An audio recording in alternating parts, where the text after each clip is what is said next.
Semina yetu ni ya maandalizi ya Roho Mtakatifu, ni kwa ajili ya Roho Mtakatifu, lakini kichwa cha habari ambacho nimekipa kwa siku 3, leo, kesho na kesho kutwa, Mungu akitujalia, ninasema umuhimu wa Roho Mtakatifu kwa Mkristo. Umuhimu wa Roho Mtakatifu kwa Mkristo au kwa mtu. Umuhimu wa Roho Mtakatifu kwa Mkristo. Umuhimu wa Roho Mtakatifu kwa Kristo. Na ningetamani tutaongea hapa, nadhani kila mtu ajitahidi Katoliki awe na Biblia. Kwanza nione wale ambao wana Biblia ambao wanaomba. Nianze na wale ambao wamesahau. Bahati mbaya, wale ambao bahati mbaya hawajabarikiwa kuwa na Biblia, wanyanyue mikono yao juu. Una Biblia? Hauna hapa. Leo jaja nayo. Nyanyue ni juu mikono. Hamkujua? Okay, baba amekutetea. Hawakujua kwamba itakuwa jenazi. Wale ambazo wanayo wanyanyue zao juu, ambao wanayo nyanyua juu. Asante. Naona baadhi wanayo. Mimi na Biblia yangu yatoka mwaka 1987. Nitakuja naye, nilikuwa na miaka 7. Nitakuja naye kesho au kesho. Hii nilinunua juzi Dodoma. Na Biblia kama 8. Hii nilinunua tarehe 22 mwezi wa 9 2017. Katoliki ni muhimu kujifunza Biblia. Kuna madarasa mawili nayaendesha. Base Beach, Thomas More Bible Study. Na mwaka wa pili kila Jumanne saa 12 mpaka saa 1:30 na parokiani kwangu. Kesho Ijumaa saa 10 Bible Study, kujifunza Biblia. Baba paroko na mapadri mtakubali hapa, Wakatoliki wengi wanadanganywa kwa sababu hawajui maandiko. Kwa parokiani kwangu tukaongea na baba paroko, akakubali. Tumeanzisha tarehe 8 mwezi wa pili. Tulianza Bible Study kuanzia mwanzo kabisa. Base Beach tulianza miaka 2 iliyopita. Pamoja na ratiba ngumu, lazima niwepo. Sasa kesho nitamisi kwa sababu ya hapo, lakini tunahamasisha Wakatoliki wajue Biblia. Ujinga wa maandiko ni ujinga wa kutokumjua Mungu. Hutamjua Mungu kama una Biblia. Amen. Na kila naposimama mahali huwa nahamasisha hili jambo. Sasa somo langu hili nimeligawa kwenye maeneo 3. Hii umuhimu wa Roho Mtakatifu kwa Mkristo nimeligawa kwenye maeneo 3, au nimefanya assumption kwamba kuna watu wana haya maswali 3. Nataka niajibu kwa msaada wa Roho Mtakatifu kwa hizi siku tutakazokuwa nazo. Maeneo 3. Eneo la kwanza, watu wenye kiu mbalimbali. Kuna watu hapa wapo, Roho Mtakatifu anajua, wana kiu ya sigara sana na anataka ache hawezi. Kuna mwingine yuko hapa ananiangalia, yeye ana kiu kali sana ya pombe, yani mpaka hapa sasa hivi anatamani tumalize akawai. Kwa bwana usiogope, kaa kabisa msikize. Kuna wengine wana kiu ya uzinzi. Nilipokuwa na hostel, sema chukua kwa Dar es Salaam kama hostel, kwa kukutana na kijana mmoja akaniambia hawezi kukaa siku 3, siku 4 bila kufanya ngono. Hiyo ni kiu. Kuna wengine wamekaa hapa wana kiu ya pesa. Yaani akiona noti hata kusali padri akizidisha dakika 2 anakumbuka duka lake. Pesa, anaitafuta pesa. Wengine wana kiu, wako hapa wananiangalia. Nikifungua tukiwaambia leo naomba tufunge milango hapa, naombeni simu zenu tupe na password, utakuta mapicha machafu. Wako hapa wana kiu ya kutazama picha chafu. Tumsifu Yesu Kristo. Yeah. Na wengi hawapendi. Wangetamani waache lakini hawawezi. Tutaongelea na nitaanza nao leo hao watu. Eneo la pili ambalo nataka tuwasaidie watu, na ameongea baba, watu waoga, wanaogopa. Ndio amesema hapo habari ya Na wako hapa wengine wanairizi. Sababu mganga alimwambia hii irizi ivae vizuri, siku kivua unakufa. Ukibahatika nitakualika, nitawaomba kesho kutwa, nitaongea baada leo, si kesho, kesho kutwa mzilete. Tutafungua mbele yenu, mtaona. Tutaomba tu uweke mahali. Kuna siku nilikuwa nafundisha Mbezi, nilikuwa nakaa Mbezi Beach zamani. Nilikuwa nafundisha kule. Baada ya mkutano kama hivi, akaja pande moja kutoka Kenya, kaka Mulumba. Akahubiri pale, akaambia jamani, watu leteni irizi na vyote mlivyo. Akavileta. Watu wakavileta. Nilijaa kabisa mfuko. Tukamuonyesha baba paroko, hakuamini kwamba hawa ndio Wakristo wake hawa. Sasa kumbe niko na wapagani. Mimi na debe limejaa mairizi. Na ni wasomi, wana magari mazuri, wako kule Mbezi Beach, lakini wana irizi. Kwa nini? Waoga. Shetani anakula pesa zao, anawadanganya mtakufa, alafu wana irizi. Nitaongea nao. Roho Mtakatifu ameongusia baba paroko hapa, baba pande hapa kidogo. Hao ndio Wakatoliki wengi, na hata hapa wapo, usiogope kapi. Roho Mtakatifu akiamua kufungua baadaye atakufungua, lakini taratibu wewe tulia. Roho Mtakatifu amekuspot na unashangaa huyu jamaa amenijuaje. Iweke tu vizuri, iweke vizuri. Wala usiogope. Lazima kwa Yesu huku ndio itakuwa uje usaidiwe. Wewe ndio utasaidiwa wapi? Wewe usiogope, sipo kukuhukumu. Kwa Afrika kama kuna mtu hajachanjwa ni wachache sana. Mimi nimechanja. Ningeweza kuwaonyesha. Baba yangu alikuwa katekista lakini alikuwa mshirikina. Katupeleka kwa waganga wa kienyeji. Mimi nimechanja. Isingekuwa neema ya Mungu mwaka 99 nikiwa form 4 nikaenda kwenye mkutano. Alikuwa anafundisha Askofu Lebulu, nimetoka tuition mahali. Nikapita nakuta mkutano sana. Hao wanaimba Katoliki hapo. Wanaruka wanaimba. Na sasa ile kofia ya askofu ndio kanipitia nikaenda. Kumbe Mungu alikuwa ananiita. Tumsifu Yesu Kristo. Amen. Watu tupo 11 timu ya mpira. Baba mmoja, mama mmoja na wote tuko wapi? Mimi mtoto wa nani? Tumsifu Yesu Kristo. Lakini kati ya watoto 8 aliyoweza kusoma ilikuwa ni mimi pekee yangu. Kwa sababu ya ile neema niliyokutana nao 99. Unajua Afrika hata kama upendi kusali, mimi nakwambia sana. Kuna mauchao tumepelekwa kwa washirikina, mambo ni magumu. Una Roho Mtakatifu uwezi. Sema amen. Amen. Kwa hiyo kuna watu hapa ni waoga. Kuna ambao wana aibu. Hawawezi kusimama mbele ya watu kwenye jumuiya, hawawezi kuchangia, ila mwambie achangie mpira Manchester na Liverpool. Anaongea vizuri kabisa. Uongo kweli? Mwambie jumuiya. Soma sema. Anasema kama mwenyekiti alivyosema. Ongeza neno kidogo. Mimi siongeaji sana. Toe nje. Mwambie akutajie listi ya wachezaji wa Simba watakayetolewa siku ya Jumamosi. Mpaka reserve. Samahani nimesema atakayetolewa sorry. Sasa alishafungwa 4 kule. Oza neno. Samahani. Ukiwaambia wataje listi anataja, lakini mwambie sema Mathayo 7:7. Uongo kweli? Hawawezi. Kuna watu ambao hawana ujasiri kabisa kwenye mambo ya Mungu. Hawawezi wakasimama mbele ya watu. Sikulaumu.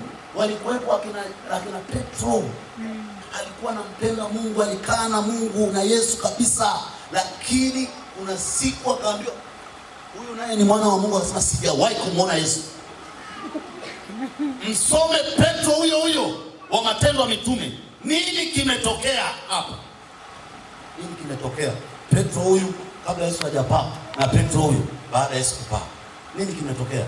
Kwa hiyo usiogope hata kama ni muoga. Mimi mwenyewe niwaambie ukweli, ni muoga kweli kusimama mbele ya watu.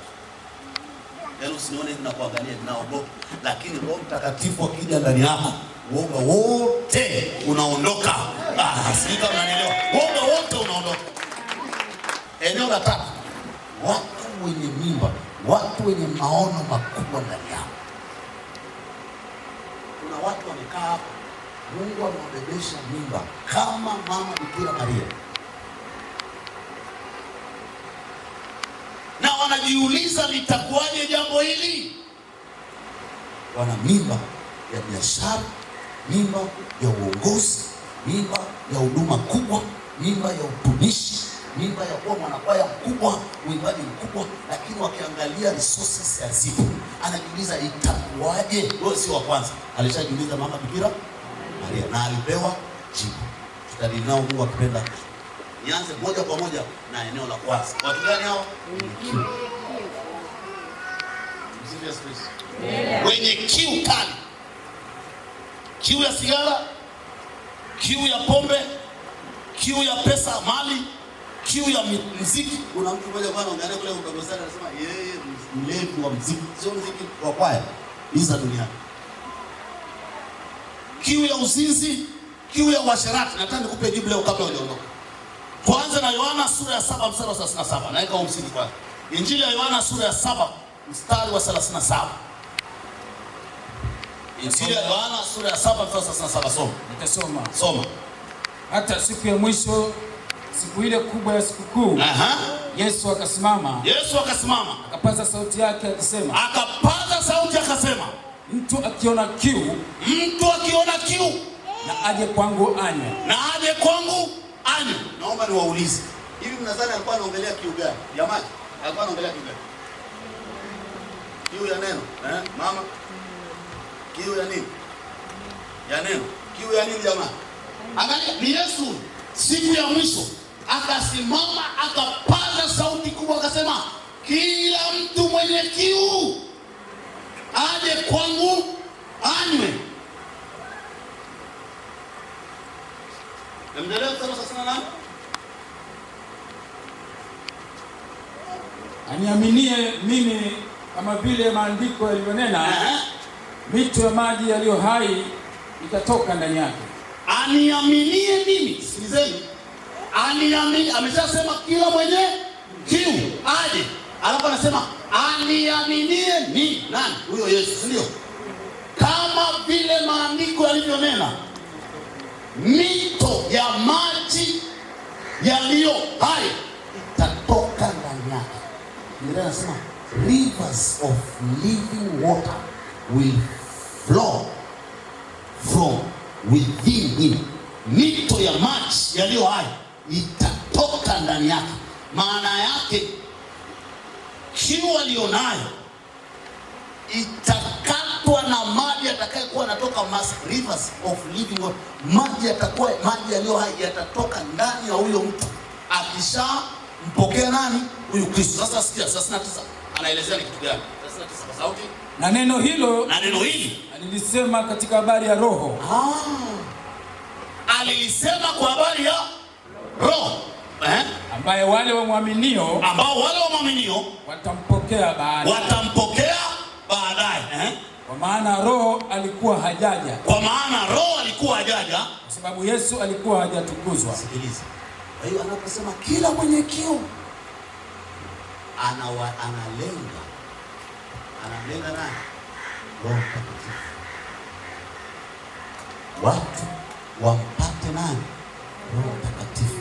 Wakimpata Roho Mtakatifu ni sawasawa na chemichemi ya maji inabubujika kutoka ndani mwako siku zote. Unajua kuna watu ukiwaona, mimi kwa sijui.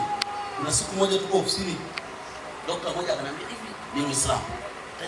Tajiri mkubwa sana. Akaniambia hivi, mbona sijaona umenuna? Mimi kwa sijui. Akasema mbona unatabasamu kila siku? Mimi hata sijui. Mito ya maji. Unajua kuna watu hapa hawezi hata kucheka. Usiogope wala usijilazimishe kucheka. Usijilazimishe. Mambo unayopitia utachekea wapi? Lakini mito ya maji ikianza kumiminika kutoka ndani mwako, hata kama unapita kwenye changamoto, tabasamu linatoka, furaha inatoka. Mito ya maji. Kuna wamama unaona amelala njaa lakini anatabasamu. Hamjawaona? Lakini kuna mtu ana kila kitu hawezi kufungua meno. Hapa sasa hivi. Usiogope, usijilazimishe. Hawezi. Tumsifu Yesu Kristo. Mito anaongelea habari ya Roho. Kila mwenye kiu aje. Anaongelea kiu ya Roho. Sasa niwaambie, shida iko hivi. Watu wengi hawajajua vyanzo vya kiu yao. Tatizo ni nini? Hawajajua. Hiyo kiu ulionayo, nilikwambia mapema, sio kiu ya hicho kitu. Haujajua kiu ulionayo kutokana na mstari tuliosoma ni Roho Mtakatifu. Narudia, kiu alionayo mwanadamu siku zote ni kiu ya kujazwa na Roho Mtakatifu. Mkatoliki mwenzangu, nikwambie, maisha yako hayajajazwa na nguvu za Roho Mtakatifu, utaendelea kuwa na kiu na mambo mengine, utaendelea kuwa nayo kutokana na maandiko ya Yesu, sio mimi. Roho Mtakatifu akiingia ndani ya mtu anakata kiu zingine zote. Amina. Maisha ya Mkristo au ya mtu bila Roho Mtakatifu ni sawa na Mwanzo sura ya 1 mstari wa 1 hadi wa 2. Hapo mwanzo Mungu aliziumba mbingu na nchi. Hapo mwanzo Mungu aliziumba mbingu na nchi, mstari wa 1. Wa 2, nayo nchi ilikuwa ukiwa. Sikiliza, nayo nchi kwenye koma hata koma. Nayo nchi ilikuwa ukiwa, tena utupu. Tena utupu, na giza lilikuwa juu ya uso wa vilindi vya maji. Na giza lilikuwa juu ya uso wa vilindi vya maji. Koma. Roho ya Mungu ikatulia juu ya uso wa maji. Mungu, msikilize, hata kama mtu haelewi kabisa neno, nisikilize leo. Anasema hapo mwanzo Mungu aliziumba mbingu na nchi. Sawa? Mstari wa 2, nayo nchi ilikuwa ukiwa. 2, utupu. 3, giza lilikuwa limetanda juu ya uso wa vilindi vya maji. Baada hapo Roho ya Mungu ikatulia juu ya uso wa maji. Mstari wa 3 unasemaje? Mungu akasema iwe nuru. Iwe nuru. Anaanza kusema iwe nuru baada ya nini? Roho wa Mungu kutulia. Mambo matatu yanatokea, yataonekana wazi kwenye maisha ya Mkristo ambao ana Roho Mtakatifu. Mambo matatu yako kwenye huo mstari. Kabla Roho wa Mungu hajatulia, kabla Roho ya Mungu hajatulia juu ya vilindi vya uso, mambo matatu yalikuwa kwenye dunia. Na kabla Roho wa Mungu hajakaa ndani ya mtu, mambo matatu tutayaona. Haina haja mtu kukuambia, wewe mwenyewe utashuhudia mambo matatu. Jambo la kwanza, ukiwa. Usisahau nipo kwenye kipengele cha kiu, lakini nataka nikupeleke mahali kwanza. Jambo la kwanza, ukiwa. Sasa nimejaribu kutafsiri tafsiri nyingine. Mama, hii tafsiri yako inasemaje? Ni mstari wa 2. Hii tafsiri ya sasa. Na naomba asome mstari wa 2.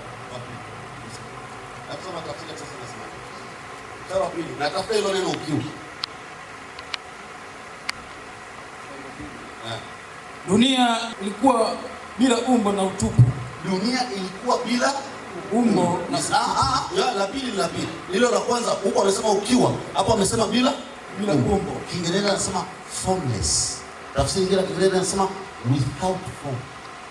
Formless, ukiwa, without form. Maana yake ni maisha bila Roho Mtakatifu kuna kuwa na ukiwa ndani. Formless, unafanya mambo ambayo watu wakikaa wanajiuliza huyu ni mtu amefanya. Formless, without form, ukiwa. Yaani kuna mambo unayafanya watu wanashindwa kuelewa. Huyu msomi analala baa, anajikojolea. Formless, mwambie mzako formless. Formless, ukiwa. Mtu unakuwa na ukiwa ndani. Hii haina haja mtu kukuambia, wewe mwenyewe unauona. Wewe mwenyewe unauona huo ukiwa. Formless, unafanya mambo ambayo ni aibu. Hamsomaji magazeti, nasikia kama magazeti, unasoma magazeti, unasikia baba wa miaka 60 atembea na mtoto. Umeshasikia hii? Formless. Mambo ya aibu. Profesa, msomi mzima anafanya vitu vya aibu. Unajiuliza, shida nini jamani? Ukiwa, sema ukiwa. Kiongozi anafanya mambo ya aibu. Ukiwa unakuwepo kwenye mtu, ndani ya mtu. Formless, without form, haeleweki, hajielewi. Jambo la pili, utupu. Tafsiri ukasema utupu, sio? Na yeye amesema utupu. Utupu. Sasa nisikilize. Na hapa ndipo kiu inakuja. Utupu wa Kristo wenzangu. watu hawajajua wanachokitafuta asubuhi mpaka jioni. Kuna mtu alishasema zamani sana, nitamsema leo tena, mashuhuri na tajiri kuliko mtu yote hapa, akasema haya mambo yote ni kudirisha upepo. Maisha bila Roho Mtakatifu ni utupu. Kiingereza sema empty, tafsiri nyingine nasema void. Emptiness, void. Mama hana Roho Mtakatifu atakuwa mtupu. Baba hana Roho Mtakatifu atakuwa mtupu. Kijana hana Roho Mtakatifu, ndio tatizo kabisa, ni mtupu. Atatembea na wanawake wote duniani. Zamani kuna watoto hapa, sitaongea stenda zaidi. Atatembea na wanawake wote, akiamka asubuhi ule utupu upo. Utatafuta mfupi, utatafuta mrefu, utatafuta mwembamba, utatafuta mnene. Na una ndoa, si kwamba una ndoa, sijakwambia una ndoa, utatafuta mweusi, utatafuta mwekundu, utatafuta wa blue, utatafuta mwenye kope, utatafuta za kubandika, utatafuta mwenye lendelefu, mwenye utupu hauondoki. Kwa hicho kitu utaamka asubuhi, walevi watakwambia, walevi anapiga asubuhi, anasema kwenda kufanyaje? Ukata loki. Kaka kaelezea vizuri, asante sana. Ukata loki.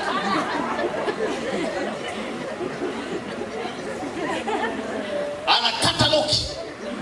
Nilikuwa Rombo, mimi nimeoa Rombo, nilikuwa Rombo kilopita, nimerudi Jumapili. Kuna mambo yangu ya familia. Kila nikienda Moshi roho inaniuma sana. Wachaga mpo hapa nawaona. Sijui kwa upande wenu. Ukutu ulikuwa mwingine. Vijana wadogo miaka 30 utaoneza kabisa kama amelalia pombe, anaamkia pombe. Si umeona vijana? Na sio nimepewa nikapewa maiki kuongea, nilikuwa msemaji wa familia huko nilipoolewa kwa wao.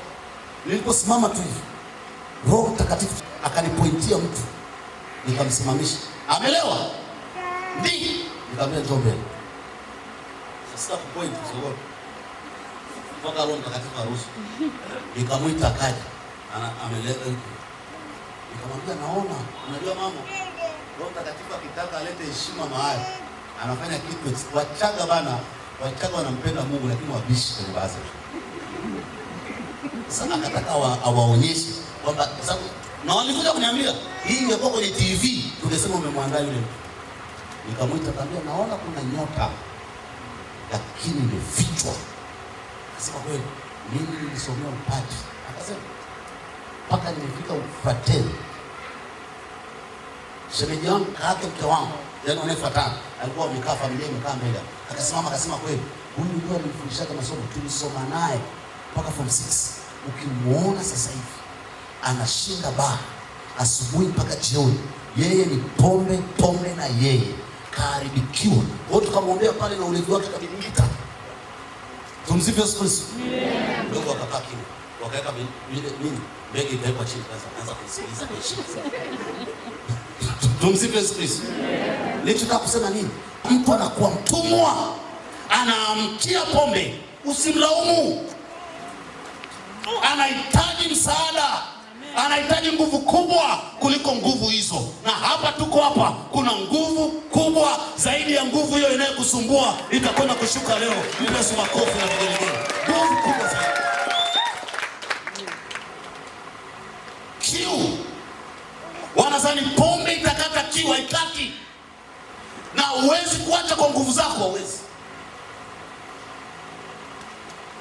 Utupu, sema utupu.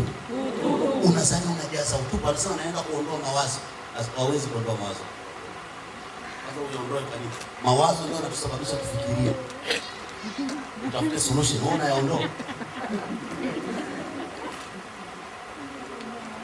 Sema utupu. Na watu wengi watupu wako hapa. Ndani uko empty. Hata kama ni bilionea, hauna Roho Mtakatifu, utupu ndani yako. Kwa maana unavunja ndoa yako kwa wewe mwenyewe. Wewe mwenyewe unajua hawakuuna kanisa ni ruhusu watu wengi, lakini wewe unajua una wake unayo hawajawalalisha. Utupu. Na tunahangaika asubuhi mpaka jioni, tunataka tuondoe huo utupu kwa vitu. Haitakaitokea. bila Roho Mtakatifu hajaingia ndani ya mtu, utaendelea kuwa empty. I guarantee. Hii ni research alishafanya Suleiman miaka mingi iliyopita. Wao narudia, utupu unampelekea mtu kufanya kunywa madawa ya kulevya. Anataka ajaze utupu wake. Na ndio watu naenda anafanya mambo yote, lakini bado anajiona yuko tupu, anaamua jinyonga. Umeshaona mtu anajinyonga na kila kitu, umeshaonaga? Ndio. Alijinyongaga mchezaji mmoja mpira anaitwa Gary Speed, mchezaji wa zamani wa Newcastle. Akaja akawa kocha wa Wales, England, United Kingdom, ni muunganiko wa nchi mbalimbali. Edinburgh, Wales. Sasa alikuwa kocha wa Wales, tajiri, ana watoto wawili wa kike na wa kiume, ni kocha wa Wales, akakutwa amejinyonga chumbani. Ukiangalia kwa nje ana kila kitu, ana pesa, ana gari, ni maarufu, amekuwa mchezaji wa timu ya taifa ya Uingereza, kajinyonga. Nini tatizo? Sema utupu. Na usipowaiua unajinyonga. Ni msomi, una pesa, una elimu, una mke, shetani atakwambia fanya hivi utafanya, fanya hivi utafanya, tumia hela yako utafanya, lakini utafika mahali utajiona mbona nimefanya kila kitu, lakini bado kuna gap liko ndani yako. Hilo gap halitojazwa na kitu kingine chochote zaidi ya Roho Mtakatifu. Mpigie Roho Mtakatifu makofi. Mpigie Roho Mtakatifu. Akijaa Roho Mtakatifu anafunika. Ndio maana akasema mito ya maji ya uzima itabubujika kutoka ndani yake. Maana yake ni spring. Mnajua yale maji ya spring sio ya bomba. Ya bomba DAWASA wanaweza wakayakata. Spring haikatiki. Lakini kuna kafuraha, kuna katabasamu, kuna kaamani. Anajua Mungu wake yupo. Mungu atamlinda, Mungu atampigania. Chemchemi inatoka ndani. Ukristo haui mzigo tena. Unajua kuna Wakatoliki Ukristo ni mzigo. Ukiona unaanza kukaa kanisani, unaanza kuangalia muda, unajua wewe Ukristo wako ni mzigo. Ukristo kanisani ni sehemu ya kwenda kukutana na Mungu. Una haraka ya kwenda wapi? Kuna wale wanaenda ibada za dakika 45. Mimi kama una kazi sawa, dakika 45. Unawahi wapi? Sabato, siku ya Bwana. Mtu ana furaha ya kwenda kanisani. Ukristo akiambiwa atoe zaka ni kama umemwambia, yaani anasema zaka kwa waganga wa kienyeji anapeleka kila mwezi, lakini kanisani hajaeleka mwezi. Ukristo ni mzigo. Ndugu yangu, Yesu alisema mimi sina budi kuondoka. Nisipoondoka hata kuja msaidizi. Inabidi mimi niondoke aje msaidizi mwingine. Maana yake na Ukristo wetu bila Roho Mtakatifu tutaweza. Utupu utaendelea kukaa ndani. Ninapoongea unajijua. Utasema mwalimu ananijua, sikufahamu. Lakini Roho Mtakatifu anakujua, maana anachunguza yote mpaka mafumbo ya mwili. Naweza nikakujua. Roho Mtakatifu sio mimi. Sema amen. Amen. Jambo la tatu akasema nini? Giza. Kwa hiyo ule utupu ndio unapelekea kiu ya kutaka kujaza. Pointi ya tatu anasema nayo nchi ilikuwa giza, darkness. Maisha ya Mkristo pasipo Roho Mtakatifu yanajaa giza. Mwelekeo wa maisha unakuwa upi? Anapapasa ni giza. Hajui ni kweli, hajui ni uongo, hajui, anatumbukia, anajaribisha uchumba huku, anaachwa, anagusa huku, anakunywa pombe, anakunywa bia, mara huku, mara kwa waganga, mara anajaribisha giza. Jamani, Mungu alitupa Biblia ili tujue mwelekeo wa maisha yetu. Tumsifu Yesu Kristo. Maisha bila Roho Mtakatifu ni giza. Tutabahatisha Ukristo wetu. Utaenda utakuta utatumbukia. Hatua zako zinakuwa za kupapasa. Sio mimi amesema. Nayo nchi ilikuwa ukiwa, tena utupu, na giza lilikuwa limetanda juu ya nchi.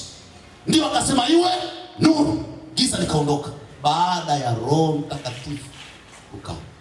Roho Mtakatifu alianzia kwenye uumbaji.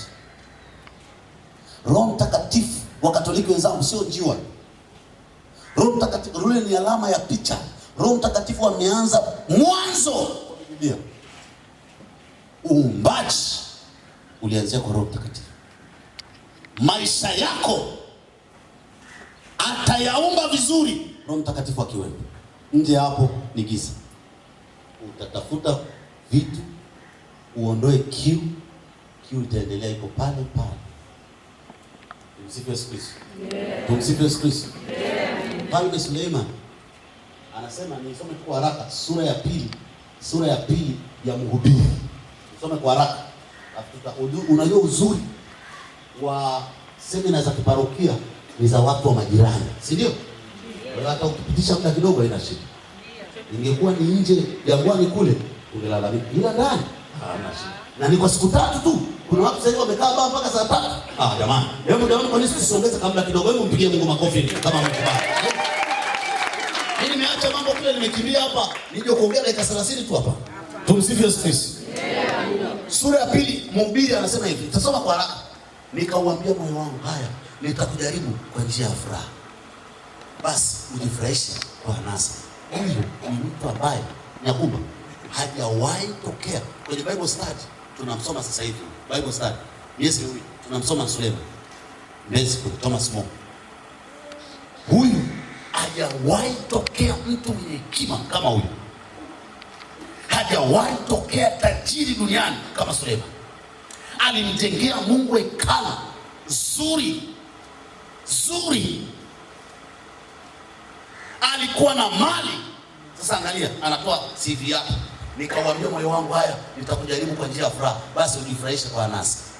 Sasa anasa, mnafahamu anasa ni mambo mengi, si ndio? Zeka, uzinzi, usherati, ulevi, si ndio? Starehe, yote anasa. Na tazama, hayo nayo yakawa ubatili. Anasa ikawa ubatili. Sasa anayefanya sasa hivi tutamhitaji mshamba. Anayefanya sasa hivi tunamhitaji mshamba. Mwenzake alishafanya zamani, wewe umepitwa na wakati. Nikasema juu ya kicheko ni wazimu, juu ya furaha ya fali. Sasa nataka moyo wangu nikaupeleleza jinsi ya kuburudisha mwili kwa mvinyo. Sema mvinyo. Mwambie mwenzako hujaanza wewe. Sio nasema ngoja nikaburudike kidogo Alianza huyu. Akasema, "Nisikilizeni, unajua nyie, nisipoongea neno mtasema huyu ameleta habari zake." Biblia, moyoni mwangu nikapeleleza jinsi ya kuburudisha mwili kwa mvinyo. Wakatafuta aina zote za kinywaji. Na moyo wangu ukali ukiniongoza kwa hekima jinsi ya kushikamana na upumbavu, hata niyaone yaliyo mema ya kuwafaa wanadamu, ili wayafanye hapo chini ya mbingu siku zote za maisha yao. Mstari wa 4, nikajifanyizia kazi zilizo kubwa, nikajenga nyumba. Na ukisoma Biblia, lile hekalu lilichukua muda mfupi kuliko nyumba yake. Nyumba yake alijenga jamani. Akasema nikajenga chumba, nikajipandia mashamba ya mizabibu. Ikafanyika nikajifanyizia bustani na viunga. Kwenye nyumba kuna garden, kuna nyumba unaingia jamani. Unatamani ulale pale chini.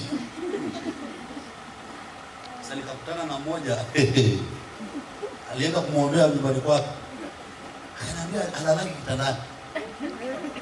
Ana shetani huyu. Nyumba yote halali. Shetani pepo hayaogopi ni mazuri, si yagoje. Hayaogopi tajiri, mapepo, hayaogopi msomi, yanaingia tu, yanamsumbua siku. Sema yashindwe kwa jina la Yesu.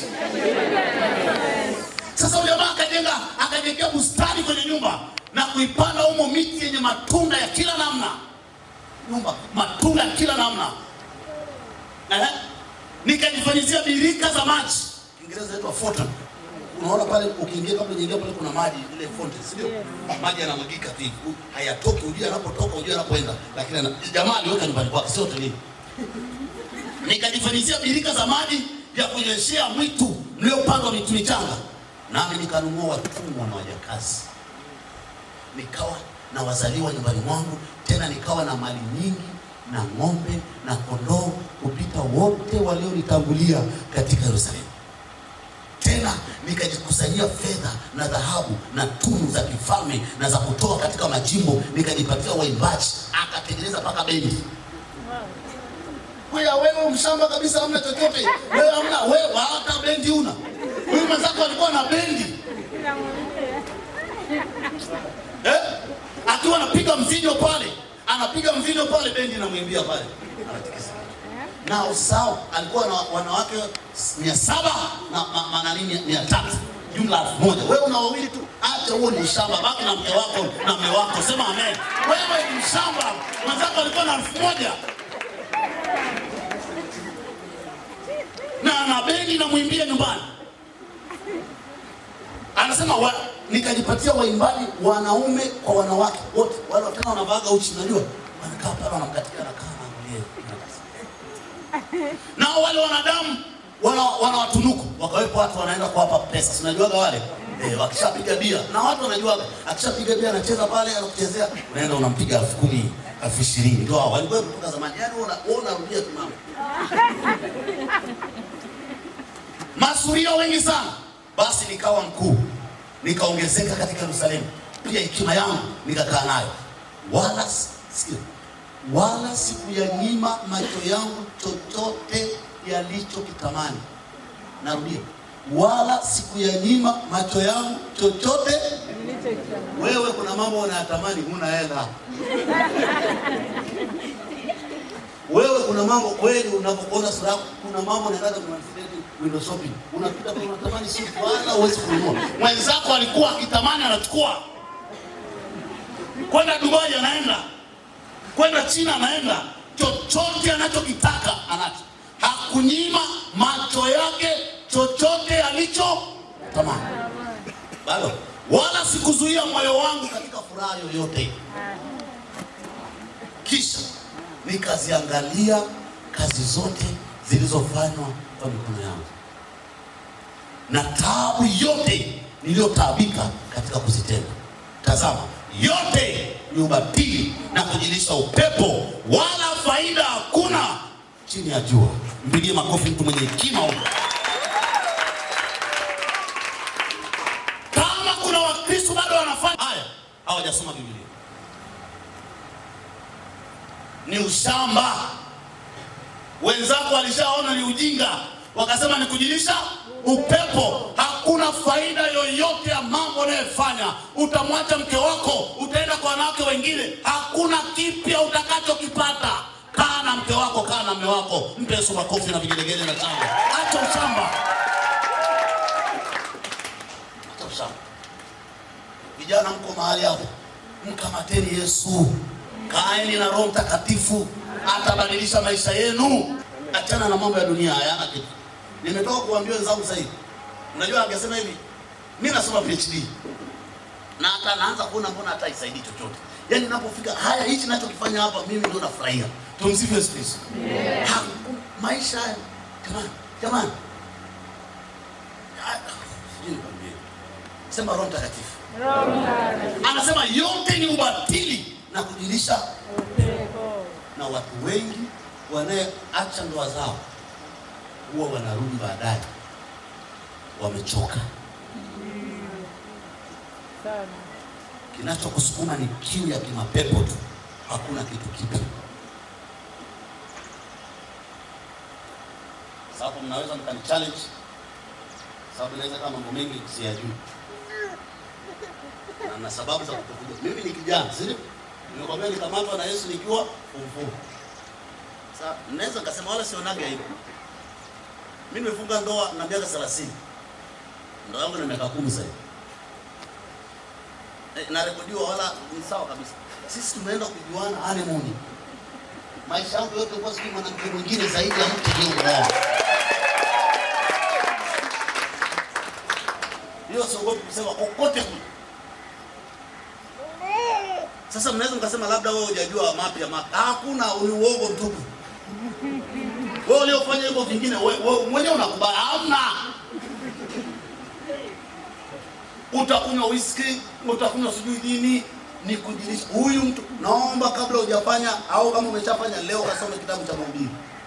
Una hekima kama yeye, hujawahi kuwa na pesa kama yeye, hujawahi kuwa maarufu kama yeye. Ni lazima uchukue hekima yake. Ya kwangu unaweza ukakataa, lakini chukua ya kwake. Akasema mwisho wa mambo yote, mche Bwana Mungu wako, zishike amri zake. Hii ndiyo jumla ya mambo yote yatupasayo kuyafanya. Sema amen. Nimalizie na mama moja Msamaria, tuombe. Nitawaombea leo hii na mambaba wako hapa, tutawanyoshia mikono. Kuna watu wana kiu kali hapa leo, inakwenda kukatika. Utajua imekatikia wapi, hamu haitakuwepo tena. Hamu yako itakuwa ni kanisani, kuabudu ekaristi, kusoma neno, kuabudu, kulia, kukaa mbele za Bwana, ndio itakuwa hamu yako. Baba yangu mzee Kanuti kafanya mambo yake ujana huko, akaja akakutana na Yesu akiwa mzee, amestaafu, amechoka. Sasa hivi ukiongea naye analia, anasema ningejua toka zamani. Kumbe alikuwa yeye alikuwa na tabia hii. Babangu alikuwa na shida ni ushirikina tu na ulevi, lakini ulevi wake ulikuwa tupii. Kabla hajaenda kanisani anapitia kwenye pombe zile za kienyeji, inaitwa changa, ile inatengenezwa na mahindi. Na sasa mimi bahati kwa neema ya Mungu, mimi sijilaza pombe hiyo, ni kwa neema, si ni kwa neema ya Mungu. Sijawahi onja chochote, niko fresh. Tumsifu Yesu Kristo. Ni kwa neema ya Mungu. Huku ndani ya kanisa Katoliki, huku kiongozi wa YCS, kiongozi wa parokia, huku. Tumsifu Yesu Kristo. Si kwa nguvu zangu, mimi mwenyewe natamani, lakini maji ya uzima yanabubujika kutoka ndani, yanaondoa kiu zingine zote. Yesu alisema sio mimi, aniaminie mimi, kama maandiko yasema, mito ya maji ya uzima yatabubujika kutoka ndani mwaka, inaondoa kiu zingine zote.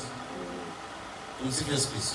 Wanasema nyinyi malektora wauni kweli. Wasichana nawafundisha pale ni wadogo zangu. Utaanzaje unaanzaje kumtamani? Hiyo ni formless. Hiyo ni utupu. Nisina huo utupu. Sio kwa mke wangu mrembo kuliko na watu wote duniani. Mimi nawaambia kweli. Naanza kukuangalia wewe na kuonea wapi? Nakuona kama dadangu. Amen. Amen. Amen. Hebu mpe Yesu makofi mengi sana. Sema amina. Nilikuwa naongelea nini? Mama Msamaria. Yohana sura ya 4 nimalizie. Biblia inasema basi akafika kunako mji wa Samaria uitwao Sikari, karibu na lile shamba ambalo Yakobo alimpa Yusufu mwanae. Sura ya 4 Injili ya Yohana. Tunamalizia. Hapo palikuwa na kisima cha Yakobo. Basi Yesu, kwa sababu amechoka, sema Yesu amechoka. Yesu amechoka. Kwa Yesu naye alikuwa anachoka. Sawa? Kwa safari yake akaketi hivi kisimani, nayo ilikuwa yapata saa 6 mchana. Akaja mwanamke Msamaria kuteka maji. Sema mwanamke amekuja kuteka maji. Mwanamke amekuja kuteka maji. Saa ngapi? Saa 6 mchana. Wamama wanaenda kuteka maji saa ngapi? Asubuhi au jioni. Huyu mama akaenda saa 6.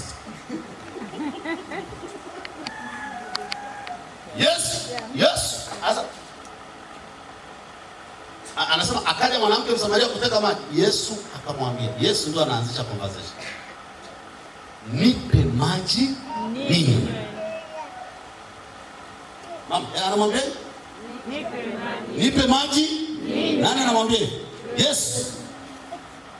Kwa maana wanafunzi wake wamekwenda mjini kununua chakula. Sura 9. Basi yule mwanamke Msamaria akamwambia, imekuwaje wewe Myahudi kutaka maji kwangu, nami ni mwanamke Msamaria? Maana Wayahudi wachangamani na wa Samaria.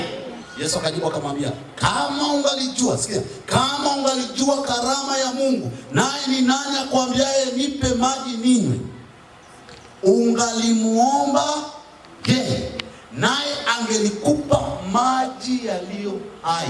Hebu mtikise mwenzako, mwambie kuna maji yaliyo hai. Kuna maji yaliyo hai. Umeshayapata? Umeshayapata. Sasa angalia. Huyu Yesu anamwambia, anayekwambia nipe maji ninywe, ungalimuomba yeye, naye angalikupa maji yaliyo hai. kuna maji yaliyo hai anayatoa Yesu. Wakristo wanayo hayo maji. Anamwongelea Roho Mtakatifu hapa. Anamwongelea Roho Mtakatifu aliyosema kule kwenye Yohana 6:7 tuliosoma. Alisema kila mwenye kiu aje. Akasema hii alikuwa anaongea kwa habari ya Roho Mtakatifu. Kwa hiyo anapoongelea kiu, maji yaliyo hai ni Roho Mtakatifu. Yule mwanamke angalia anachomwambia. Na ndio Katoliki wengi wanajibu hivi. Yule mwanamke akamwambia, Bwana, una kitu cha kutekea, kisima ni kirefu. Hata elewa. Yeye anawaza maji, pombe, anawaza uzinzi, anawaza itakuwaje, litawezekanaje hili jambo. Wewe unadhania kiu itaondokaje? Kama si kwa uwezo wako. Hivi kijana kama mimi unaweza ukashinda dhambi hivyo, ukashinda ulevi. Mimi naendaga na wenzangu fidi, wote tuko 47 darasani. Peke yangu na baki chumbani. Wote wanaenda disco. Si kwamba na mimi sitamani, ila kuna maji makubwa nimeyapata kuliko wale wanaenda kuyatafuta. Sijisifu kwamba na uwezo mtakatifu. Sijasema mimi mtakatifu. Nasema maji yaliyo hai. Yule mwanamke akamwambia, Bwana, una kitu. Haelewi. Angalia anachomwambia mstari wa 12. Je, wewe mkubwa kuliko baba yetu Yakobo? Haujui anayeongea naye. Wewe mkubwa kuliko baba yetu Yakobo aliyetupa kisima hiki. Naye sorry, naongea sauti ya kiume, kumbe ilikuwa ni ya kike. Wewe ya kike nasemaje? Nimeshinda kuongea ya kike. Basi nitasoma hiyo ya kike.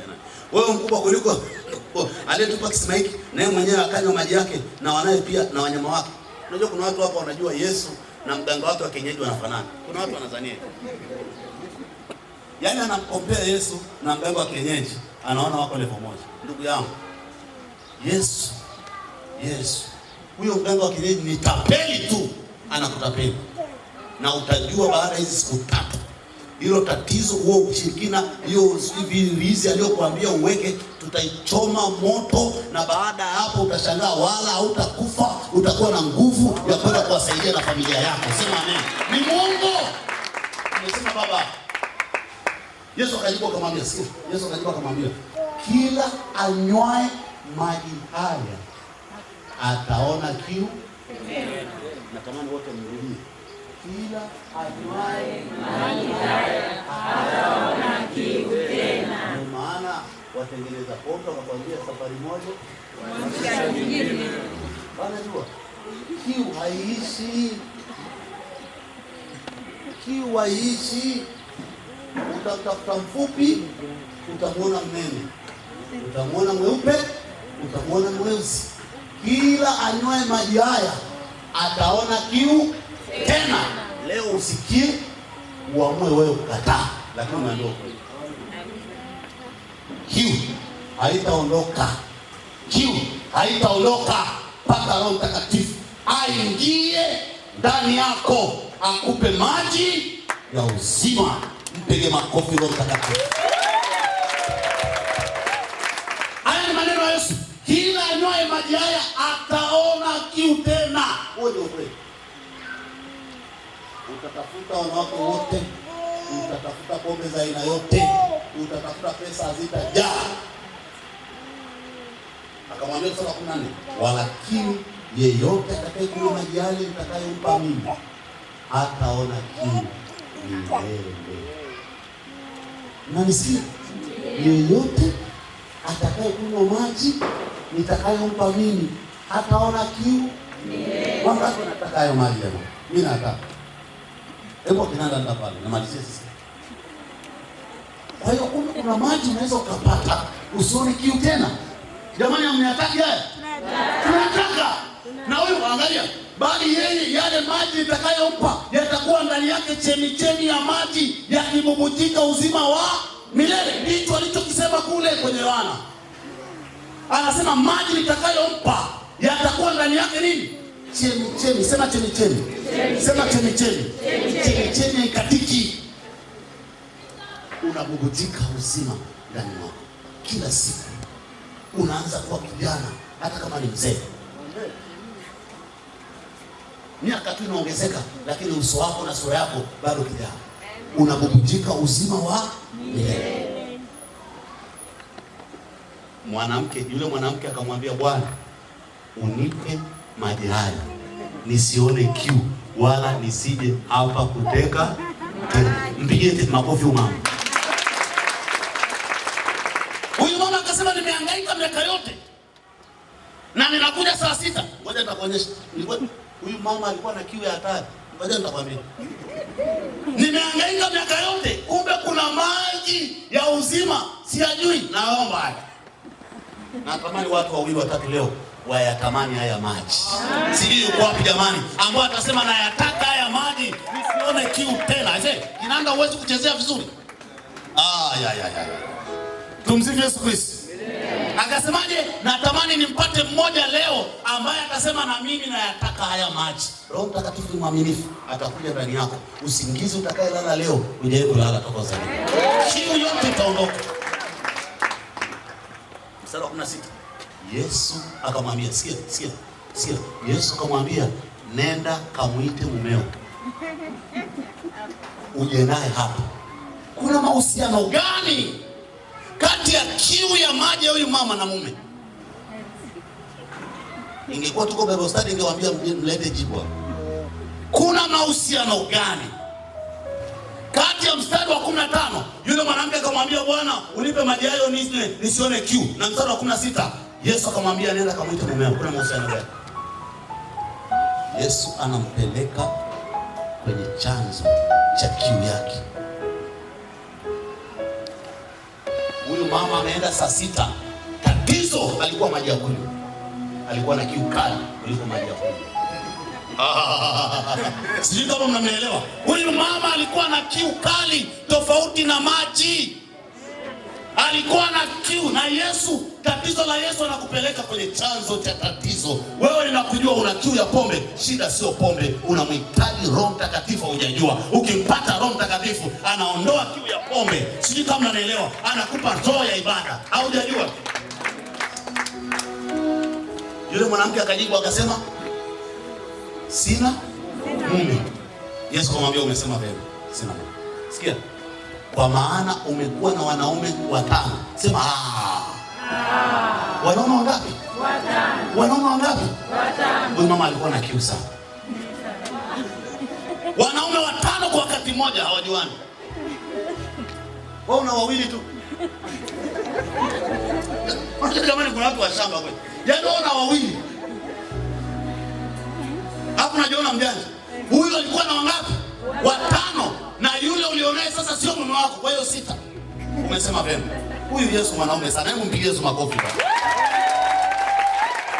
Anaenda kwenye tatizo. Anajua mama ana kiu ya wanaume. Kaja kwenye hata hapa kisimani amekuja kutafuta mwanaume. Ananikodolea macho hivi lakini anazania nitamtongoza. Sema hajaandikwa hivyo lakini ndio ilikuwa maana yule mwanamke. Akamwambia, una wanaume wangapi? 5. Ulionaye hapa 6. Bado utosheki, kiu yako ni kali sana. Usisahau, walikuwa wanaongelea maji ya kunywa. Na yule mama alikuwa anadhania ana kiu ya maji. Kumbe ana kiu. Sikia. Yule mwanamke akamwambia, Bwana, naona kwa unabii. Mazungumzo mbadilika. Baba zetu waliabudu katika mlima huu. Sikia. Nani kusema kwamba Yerusalemu ni mahali pa kuabudia? Yesu akamwambia, mama, unisadiki. Saa inakuja ambayo hamtamwabudu Baba katika mlima huu wala kule Yerusalemu. Ninyi mwabudu msichokijua. Sisi tunaabudu tukijuacho, kwa kuwa wokovu watoka kwa Wayahudi. Lakini saa inakuja, nayo saa ipo, ambao waniabudu halisi watamwabudu Baba katika roho na kweli. Kwa maana Baba hawatafuta watu wao wamwabudu. Anawatafuta hata leo watakaye mwabudu katika roho na kweli. Anawatafuta hapa, ndio maana ameandaa hii semina. Kamalizia, Mungu ni roho. Nao wamwabudu yeye imewapasa kumwabudu katika roho na kweli. Yule mwanamke akamwambia, najua ya kuwa yuaja Masia aitwaye Kristo. Naye atakapokuja yeye atatufunulia yote. Yesu akamwambia, mimi ninayesema naye ndiye. Mara hiyo wakaja wanafunzi wake wakastaajabu kwa sababu walikuwa wakisema na mwanamke. Kama ilivyo tu wakaanza kuwaza mambo mengine, sitaki kuongea hapo. Lakini hakuna aliyesema unafanya nini hapa? Mbona unasema naye? Basi yule mwanamke akauacha akauacha mtungi wake. Alikuja na mtungi kuteka maji, sawa? Saa 6 mchana ana kiu ya maji. Alipoambiwa habari ya maji ya uzima, akaongea na Yesu. Yesu akamwambia, kuna maji ya leo uzima, nikikupa utaona kiu. Akauacha mtungi, akaenda zake mjini, akaanza kuambia watu, njooni mtazame mtu aliyeniambia mambo yote niliyoyatenda. Yamkini huyu kuwa ndiye Kristo. Swali, huyu mwanamke alikuwa na kiu ya maji? Hakuwa na kiu ya maji, mbona ameacha mtungi? Jamani, alikuwa na kiu ya maji huyu? Alikuwa na kiu ya uasherati. Alipokutana na Yesu akampa Roho Mtakatifu, kiu ya uasherati ikakatika, akaanza kuwa mwinjilisi. Na leo watapatikana wainjilisi hapa. Mpe Yesu makofi na vigelegele na shangwe. Haleluya! Ndio maana nikakwambia kiu ulionayo sio ya hicho kitu, haujui. Hapo nasikia funga hivi bwana kiongozi. Kiu ulionayo sio ya hicho kitu. Acha mtungi wa uzinzi, acha mtungi wa uasherati, acha mtungi wa ulevi. Uje umpokee Roho Mtakatifu akupe maji ya uzima wa milele. Mwinjilisti wa kwanza kwenye Biblia aliyokuwa recorded ni huyu mama. Ukiendelea kusoma mbele, Biblia inasema Samaria nzima ikaja kwa Yesu kwa sababu ya huyu mama. Ndio maana nikakwambia pale mwanzo, kama una kiu usiogope, endelea kukaa. Njoo leo, njoo kesho kwetu. Kiu lazima itaondoka. Wakatoliki wenzangu, kinachokusumbua wewe sio hilo jambo. Ukimpata Roho Mtakatifu, mito ya maji ya uzima itaanza kubujika kutoka ndani mwako. Kiu ulizo nazo zitaanza kuondoka. Kiu ya uzinzi, kiu ya uasherati itaanza kuondoka. Utaanza kuwa na kiu ya kumpenda Mungu, kiu ya kusali, kiu ya kuomba, kiu ya kuabudu, kiu ya kumtolea Mungu, kiu ya ibada ndio itaanza kuja ndani mwako. Kiu ya mambo mengine yote itaondoka. Nataka tumtolee Mungu sadaka, ikiwa ni siku yetu ya kwanza. Alafu tutaingia kwenye maombi, si ndio bwana? Kwa dakika chache. Kuna sadaka MC. Naomba uchukue sadaka yako nzuri. Ikiwa ni siku yetu ya kwanza. Wakatoliki, Mungu akinisaidia tutapata muda kuongea kuhusu kwa kidogo. Huwa anasema kote ninapoenda, mimi ningekuwa ni askofu wa jimbo la Dar es Salaam, ningepiga marufuku utoaji wa change kanisani. Nimeacha kutoa change nikiwa form 2. Familia ya maskini. Nilipojua Biblia, nikasema sitamdharau Mungu kwa utoaji wangu. Nilikuwa naenda kuuza maji ili nipate sadaka Jumapili. Kwenye jumuiya yangu anajua tunapangiwa sisi milioni 1,900,000. Tumekubaliana na mke wangu 90% tutatoa sisi. Hamtashindana na sisi kwenye pesa, hamtashindana. Tupigieni tu makofi. Hao watu wazuri. Mnanipigia makofi, sisi naendelea kubarikiwa. Jifunze kumheshimu Mungu kwa pesa. Huwezi kuweka voucher 10,000, pesa unakuja kwa shilingi 100. Ni dharau. Na hawa vijana hawa watoto wadogo, watoto wetu wadogo wote wanajua kwamba Mungu apendagi noti. Hao wote wanajua Mungu ana allergy na noti. Hajawahi pewa noti kupeleka kanisani. Hawa waona shilingi ngapi? Umepewa sadaka leo? Bwana vichange shilingi 100, shilingi 1 ndio analeta kanisani. Tunawajengea watoto kumdharau Mungu. Ukimpa hela sukari guru unampa noti. Ili sio somo, lakini nawaomba nyinyi mliokuja mwanze kumheshimu Mungu kwa kipato chenu. Sema amen. Amen. Usije ukaende mbele za Mungu na kitabu chako unaangusha shilingi 100. Afadhali uende zako nyumbani. Si kwamba unamdharau Mungu. Na Mungu hauwezi ukamdharau Mungu wewe ukabaki salama. Haiwezekani. Kamuulize Habili na Kaini, nani alitoa hela mbaya? Kaini. Nimeandika na kitabu changu hapo, nimeandika huko. Baadhi ya mambo niliyofundisha na kitabu changu hapo, nimekuja na kopi 6 zilizo pale. 10,000. Kuna mambo mengi nimeandika huko, utaweza kumuona kama mtahitaji, nitaleta tena kesho. Nimeongea habari ya utoaji kwa urefu. Inaniuma sana.